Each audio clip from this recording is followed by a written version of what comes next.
เป็ดน้อย12อยู่นั่นความดุความหมั่นเดี๋ยวสิพาพี่น้องมาเบิ่งเป็ดไม่เท่าอยู่ตลาดหนองละโมเลี้ยงเป็ดเห็นเด้อมันเป็ดอย่างเอ้ยเป็ด ล่างก็ข้างภายหน้า เราดุอันนี้ไม่เท่านี่อันนี้เป็ดฮะก็ขึ้นมาใหม่ได้นี่เนาะทางมาเด้ โอ้ดิเป็นตาแพงเนาะเป็ดน้อยนี่ไปซื้อฮอนด้าเพชรเช้าเลยเอาขนมขอบใจไหมขอบใจเราแล้วก็ให้กินแล้วแบบนั้นโอ้ยหาไปเกี่ยวแล้วเนาะแสนเช้าไปได้โอ้มือ100,000บ่มือหนึ่งจ้างแสนเช้าได้จ้างเกี่ยวเขามาแสนเช้าไปอยู่ไป2 เทื่อ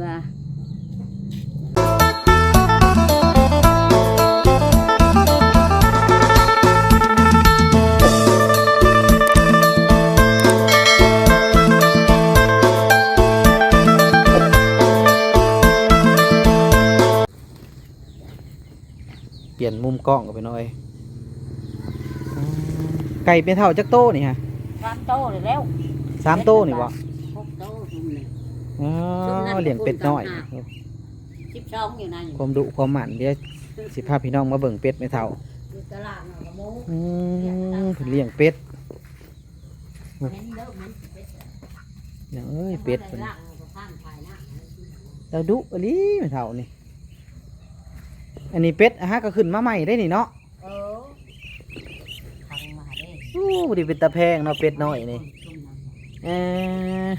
นี่ไก่กระชับโต๊ะเขาหรอกกระเลี้ยงนะไก่จ้ะเอาไก่มันเขาเจ้าแล้วหนึ่งชิมหาทันแล้วเกี่ยวเข่านะสิมาซื้อเมื่อกินก่อนเลี้ยงกันมันอันนี้ใหญ่ก่อนมาเห็นใบอ้อยทั้งนั้นเห็นอยู่ว่าแผ่นบอกให้มันเลยให้มันก็ได้บางอย่างบอกคนมาเลยเด้อบอกมันอะไรบ่อยมาเลยอันนี้ไม่เท่าจกถ่านมั้งมันเนี่ยจกไปแล้วอันนี้ยังเก่าสองความเราดูพวกไส้ยาเขาได้กินอะไรเงินคาถาจกแต่ในเถื่อนี่เขาจ้องไว้เบิดแล้วเนาะจกเขาได้ซื้อได้แก่อะไรซื้อน้ำมันแล้วก็ได้เนี่ยก็ซื้อน้ำมันกับกันเขาเบิดเห็ดน้ำใหม่แล้วบัดก็หากินน้ำใหม่แล้วมีผู้จ้างเกี่ยวเขาไปเลยเมื่อก่อนใครไปเกี่ยวเขาซอยมาเนี่ยครับข้าเขาตัวเองว่าก็ไปดอกว่าแล้วเขาโอ้มีคนหาไปเกี่ยวแล้วเนาะแสนเช้าไปได้โอ้มือ100,000บ่มือหนึ่งจ้างแสนเช้าได้จ้างเกี่ยวเขามาแสนเช้าไปอยู่ไป2 เทื่อยาไปเกี่ยวเขาเต้นสว่างฝนตกหากระเกี่ยวเขาใน30ผู้ได้หัน30 ปลายผู้ได้ในสว่างนี่ยังวันในปั่นนี่แกได้จักทอกกองถ้ากับปั่นว่าเนี่ยหาทงวันฝนตกยุดมื้อนี้ก็ฝนแล้วก็ยุดฝนตกอีกอ๋อปั่นมื้อน่ะได้หาทงบ่น่ะในกองในหน้าได้ถ้าแดนปั่นได้โอ้ได้30ผู้ได้นะฮะโอ้ในหน้าได้30ผู้บ่น่ะในอันน้ำมาแต่สว่างไงยังในหน้ายังบ่ได้ปั่นเนาะฮุบขึ้นมื้อนี้ถ้าเจ้าเห็นน่ะฮุบขึ้นแล้วโอ้ในหน้าก็จะสิได้จักเจ้าฮอดเช้าบ่ประจักจักจังว่าหาก็ได้หาสอบค่ะในหน้านะฮะใช้ห้องได้หาสอบนั่นโอ้ตั้มห้องน้อยๆนั่นแหละมันงามเนาะได้หาสอบผมมึงดูบุไปตาสิได้น้อยๆหนึ่งก็ยังได้เพราะว่าปีหน้านี่ตั้มห้องบนเทียงไงไม่เท่าสิเด็ดเทียงหน่อยมอลิกยับขึ้นมาทึ่งไปแล้วขึ้นมาปุ๊บอยู่ทึ่งไปได้ปีสิมานี่ดำจะอีกแถวนั้นเดี๋ยวเขาได้ตื่มกันหว่าสิได้อยู่สิกินกับพอเห็ดได้แล้วกินกับว่าแล้วจกซามันหลุดลงมาได้กินก็งามเนาะงามอยู่มันปลูกเขาแล้วก็ขึ้นพี่น้องเห็นเลยหน้าไปเท่าก็ได้มันก็งามเนี่ยงอกินมันยังขึ้นงามสำนักมันยังได้เกี่ยวเห็นแล้วเนาะจำดินมาเขากระลิกงัวตอนไหนได้งัวตอนไหนมันก็เลยงามกระลิกนอดบูมือได้จ้ะไทยตู้กับบ่อัดบาดนี้หวานกินติ้งหัวแล้วก็ให้พุยห้อยงามเติบเฮ้ ปั่นข้าวตัวเองเฮ้ยยังบ่แล้วหั่นฮุบมื้อนี้ก็ยังบ่แล้วฝนตกก็บ่ได้ปั่น มื้ออื่นก็สิฮุบกันแล้วบ่น้อยก็ได้ อันนั้นบอกให้ไปมัดข้าว บ่แล้ว มื้อหนึง2แสนหลักจ้างมัดข้าวได้ อืม หมอเอ็มเนี่ยก็จ้าง2แสนมื้อหนึงมัดข้าวปัจจุ แพ บั งเนาะ หั่ มัดข้าว200,000 อยู่ มื้อ บ้า นึ น งเนาะ เฮานี่มื้อหนึง2แสนอยู่สว่างนี่100หัน50,000ละได้100มัดไป100ตอกเขาเจ้าน่ะ50ได้เขาจ้าง อ๋อ100ละ50แล้วเนาะอะไรเป็นตอกแล้วเนาะ ตอกเลย150บ้านเฮานี่จ้างเป็นมื้อเอามื้อหนึง2แสน คือสบายบ่เทิดนี่แล้วแฮงสิได้ดีแล้วจากตัดนี่เนาะ ได้และจักตัดหมัดจะได้อีก จำคน10คนได้จ้างนี่ หมัดนี่ก็ยังเขาเอาวัน100ละ50,000เลยวัด200ก็แสนเลยเด้ โอ้เขาหล่นไหลได้นั่นของมื้อนี่เนาะ ไรนั่นได้เขาเจ้าบ่ได้อันนี้ได้ทางเฮานี่หันมื้อหนึง2แสนเอาอยู่หันนั่น100อันตอกหันอัน50,000 100นึงค่ะคัน200หันแสนนึงเลยเด้ต้องอยู่บ้านเฮาเป็นมื้อเอาอันนั้นหันเป็นหมัดเอาเขาจะจ้างนะไปหาน่ะได้คันว่าทั้งหมัดทั้งตัดอย่ามันมีแต่ตัดบอกเถิดตัดก็ได้ ตัดแฮงได้ดีแล้วตัด ดีแหละตัดนะเขาบ่จ้างลอกถือยันเขาก็สิเป็นแพงไงแหละ เจ้าละล้านเนาะ เออ เจ้าละล้านนี่ ล้า ก็ น ล้าน ป้า ป้าย ย พุ่นแหละจ้างตัดนี่ ท้องทงก็เลือแล้วอันจักหน่อยนั่นน่ะยุบแล้ว ครับเมาหมด2ถุงก็2ล้านเนาะ อะไรยุบลีแล้วเลือลีแล้ว น้ำมันก็ตีไปอยู่บ่ฮอดอัน300,000ดอก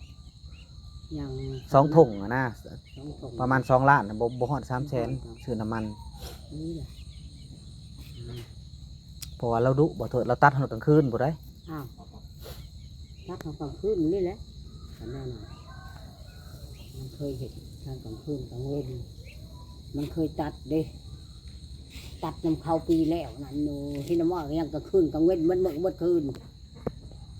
เจ้าก็ใช้ได้เงินมาอะไรมาได้ได้ ยันแต่เราบ่เก็บมาแล้วสบายนี่ เขาได้กินนั่นแหละเขาก็ได้กินใส่ปากเข้าไปแล้วเขาก็ได้มาสู่แบบมาสู่เก็บออกมานักแล้วเนี่ยนี่ทั้งเบิ่งไปเห็นแล้ว อืม ตัดเขาแล้วได้เท่าได้เฮ้ยเพราะว่า แม่นนั่นแหละ แล้วเราบอกได้เท่าได้เพราะว่ายังผู้จักใครได้ อืม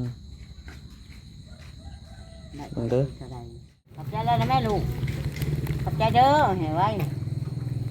บ่เว้านะหมุ่ยนี่เว้าบ่เป็นซ้ำนี่ ได้แหละหมดเอ้ย กินเบิดบ่ขนมทงบางใหญ่หลายอันเด้อได้ฮะ ว่าแต่แม่นางบอกว่าดูเบิร์ด กินเบิดบ่ผู้เดียว แต่ราเอามือได้หัน โอ้โหว้าว ได้ยังอ้อยอันนั้นในทงอ่ะนะ ฮันดอก หายจะกินฮอนดอก เป็นเสียงฮันดอกให้บ่เอาแล้ว ฮอนดอก10,000 นอนก็นอนในแม่ย่าได้นี่เนาะ นอนน้ำแม่เฒ่า แม่เฒ่าได้นี่นอน นอนน้ำแม่เฒ่าบริปะดอกเพราะฉะนั้นก็เอาไปน้ำเนี่ยร้านก็ได้เย็นนั่นเองขายทานขายหันขายนี่เพราะได้ซื้อเล่นซื้อง่ายนี่นี่แหละ แม่นั่นแหละหาพอได้อยากได้กินบ้านเฮาเนาะ กินแรงกินง่ายนี่แหละให้ลูกให้ร้านกินพอเฒ่าก็ใช้เบ็ดพอเฒ่า ไปใส่เบ็ดบ่พ่อเฒ่า เขาใส่ก็ได้เราได้ตัวสำเร็จเฒ่าถ้าเป็นแกงกินเฒ่ากับเทน พอได้ขายอยู่บ่ ไปขายได้3 ตัว2,000ก็ได้ อืม มันใหญ่ดิ โอ้ได้เอาไปขายให้เด้ออ้อยเด้ออยากอยู่ได้มันหลายยามนี่เด้ออ้อยเด้อ โอ้ยน้ำมันน่ะเป็นตอนอยู่นะมัน ถ้าเพิ่นได้เอาไปขายให้อ้ายเด้อมื้ออื่นเด้อ ได้กันมื้ออื่นก่อนแล้วได้คืน สิอ้อมเนาะ เออ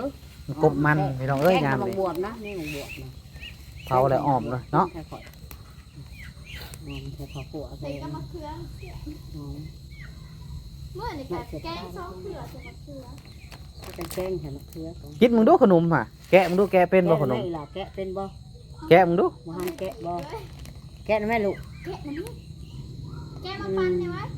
แกะมึงดูฮะ มาปั้นเนี่ย แกะเป็นบ่แกะมึงดูแกะน้อยๆมึงดู ขอบใจลูกนะแม่ลูกเอ้ย ขอบใจกับบุขอบใจ ขอบใจแล้วหลานก็ดี ใครแต่บ่ดื้อเนาะอุจจาควมเนาะ มันดื้อมันก็ดื้อ ดื้อก็เนื้อธรรมดาได้สำ อื นี้ มันดื้อก็ดื้อแต่มันให้ตามประชาแล้วเลี้ยงหลานก็ดีทำกับลูกนั่นแหละ แม่นั่นแหละ ปะมาได้แล้วก็ไปนำ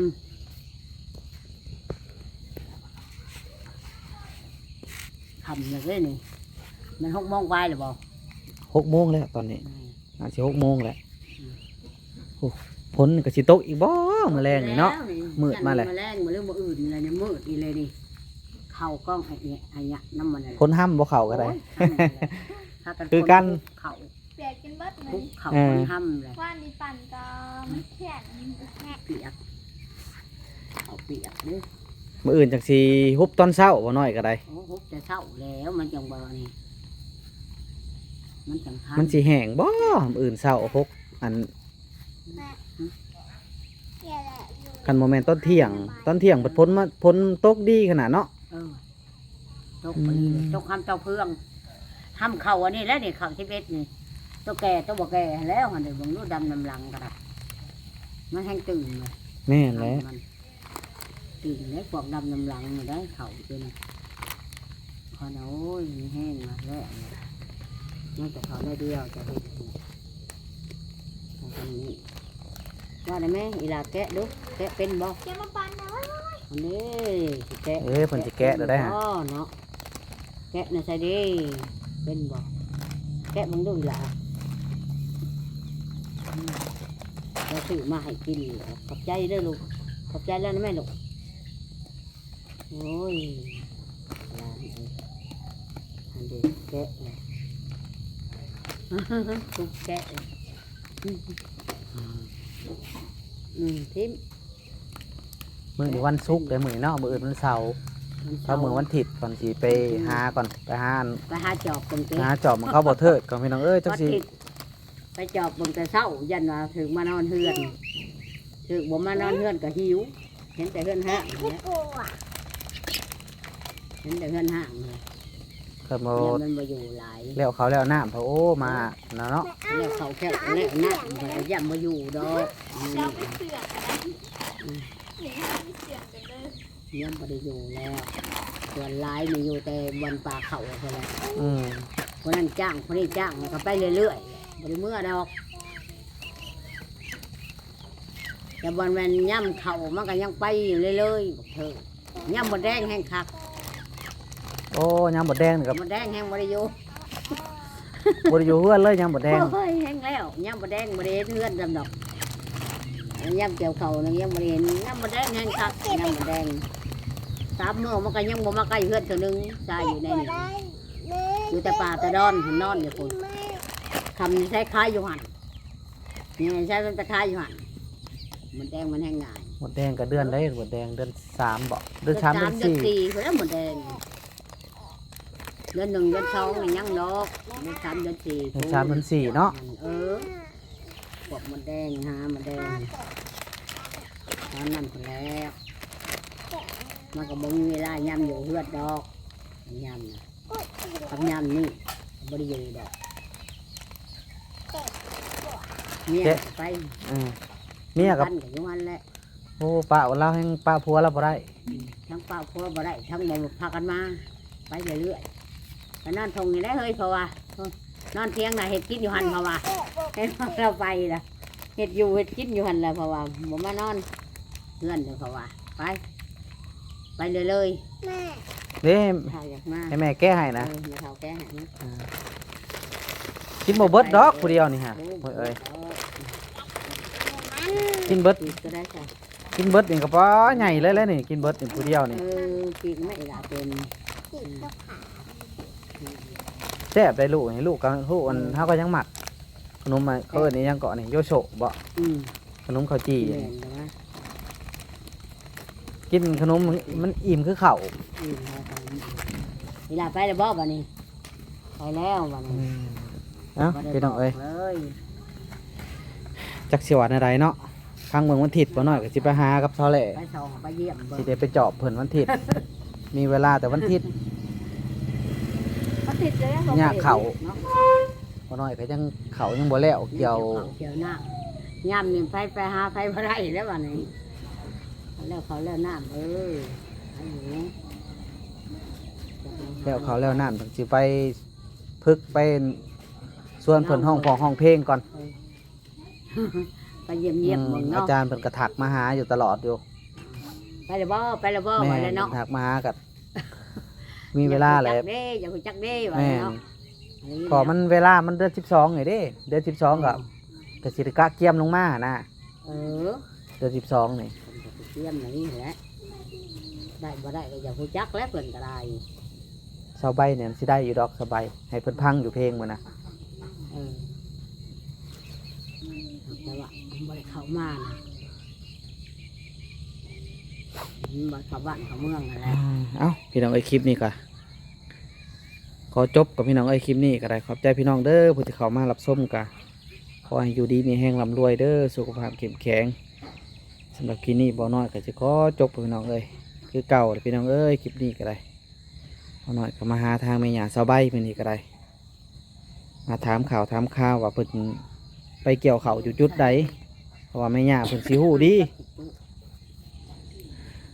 ถ้าว่าเมื่อพะล้านนี่คือซีเมนเป็นไปบ่ได้เนาะแม่เฒ่าเนาะ บ่ไปไกลดอก อืม แถวให้น้ำอ้อยแถวนั่นแหละ โด เคย ย ไป โด เค ย ย โด มาย หั่นพะลานใช้มันบ่มีหมู่นะอยู่พะลาน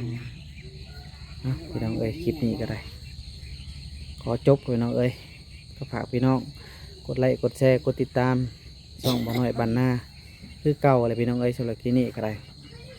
โอเคพี่น้องเอ้ย